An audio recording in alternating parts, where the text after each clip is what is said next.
چھوٹے تاجر ہیں، اللہ کی قسم جاؤ ان کے پاس، آٹا آپ کو 150 سے کم نہیں دیں گے، جاؤ قاری صاحب۔ آپ قاری صاحب چلا گیا، بھائی آٹا دے دو، جناب یہ 15 کلو ہے، ہمیں 1500 روپے دے دو، قاری صاحب تب ملے گا، روپے جاؤ چاول کو گزار دو۔ ہماری خود کی حالت ہے، چھوٹے تاجر ہیں جن کے پاس 2 3 4 10 20 لاکھ کی دکان ہے، تو جب ہماری حالت یہ ہے تو بڑے بڑے تاجروں سے ہم کیا گلا کریں گے؟ ہمارے ان کوتاہیوں سے، اس کرپشن سے، اس غلطیوں سے ہمارے اوپر جو حکمران آئے گا وہ تو لکڑ ہاتھ پتھر ہاتھ ملاؤ کا حساب برداشت کرو۔ ہم خود اس طرح ہیں، مر جائے گا محلہ دار کسی کو آٹا دینے کے لیے تیار دکاندار نہیں، اگر میں جھوٹ بولنا چاہیے پوچھو، چاول کھاؤ، چاول کو گزارنے قاری صاحب تو پھر آپ کو 1550 میں 15 کلو ملے گا، ورنہ نہیں۔ تو ان سے جو بڑا ہے وہ اس سے زیادہ ضرورت اندوزی کرتے ہیں، اس سے جو بڑا ہے وہ اس سے زیادہ کرتا ہے۔ اور یہ مسلمانوں کا شیوہ نہیں ہے، اللہ کی قسم، یہ تو یہودیوں کا شیوہ ہے۔ مسلمانوں کے لیے ذخیرہ اندوزی کرنا حرام ہے۔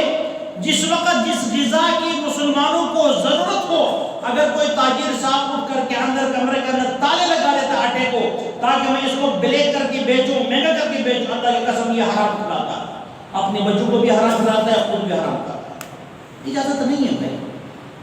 مسلمان تو وہ ہوتا ہے جب دوسرے مسلمان تکلیف کے اندر دیکھے تو اس کے دکھ کے اندر شریک ہو جائے۔ ہم اگلے مسلمان اگر تکلیف کے اندر ہے، دکھ کے اندر ہے، پریشانی کے اندر ہے، میرا کوشش یہ ہوتا ہے کہ میں اس کو اور پریشان کر دوں۔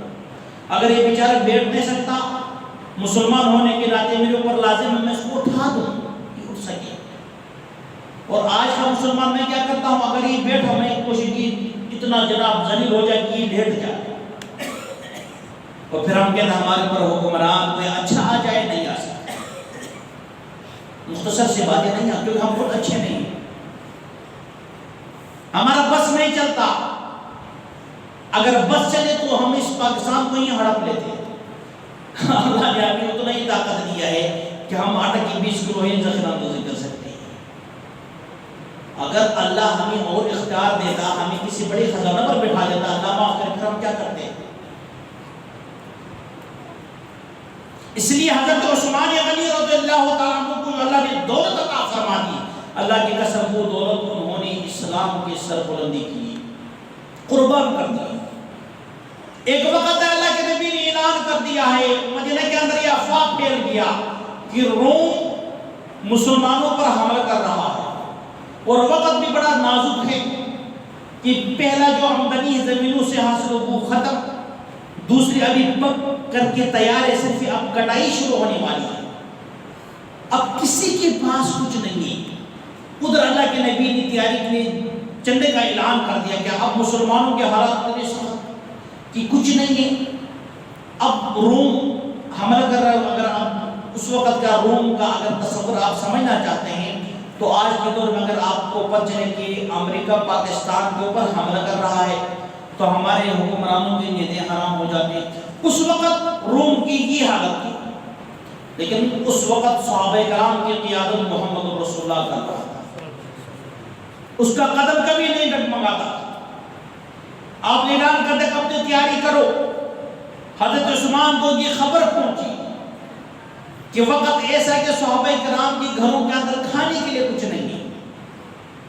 تو حضرت عثمان نے کہا یا رسول اللہ، جتنی مسلمانوں کی لشکر ہے اس کی تہائی کی تمام ضروریات عثمان اپنی جیب سے ادا کر دے گا۔ صحابی فرماتے ہیں کہ اس وقت مسلمانوں کی تعداد جو مجاہدین کے 30,000 تھے، کتنے تھے؟ 10,000 فوجوں کی پاؤں کی جوتی سے لے کر اس کی تسمے سے لے کر تمام ضروریات حضرت عثمان نے اپنی جیب سے ادا کیا۔ اس پر بس نہیں کیا، 1000 اونٹ سیمان لا کر کے اللہ کے نبی کی خدمت میں پیش کر دیا۔ یا رسول اللہ، یہ صحابہ کرام کے ساتھ تقسیم کر دے، کئی ہزار درہم پیش کر دی۔ حضرت عثمان کی اس فیاضی کو دیکھ کے اللہ کے نبی کو اتنا خوشی ہوئی کہ اس دراہم کو اپنی دن مبارک ہاتھوں سے ٹٹولتے تھے اور فرمایا کرتے تھے کہ آج کے بعد عثمان کا کوئی بھی عمل عثمان کو نقصان نہیں پہنچا سکتا۔